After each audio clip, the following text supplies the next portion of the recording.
La veritat és que ha sigut una setmana molt especial, molt emotiva.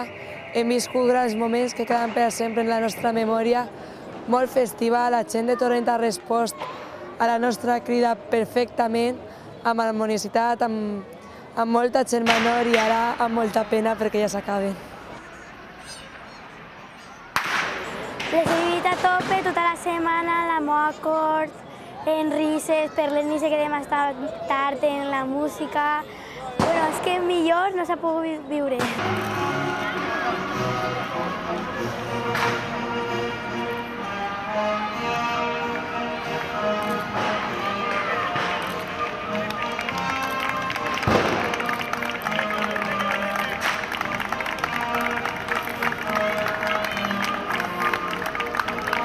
Jo crec que, encara que per a Paula i per a mi, les falles de 2008 sempre seran les millors de tots els anys, segurament, en quant a monument, en quant a harmonia, en quant a participació, les falles del 2009 seran millors, les del 2010 així, perquè la festa cada vegada és més gran i es renova, creix i és més important.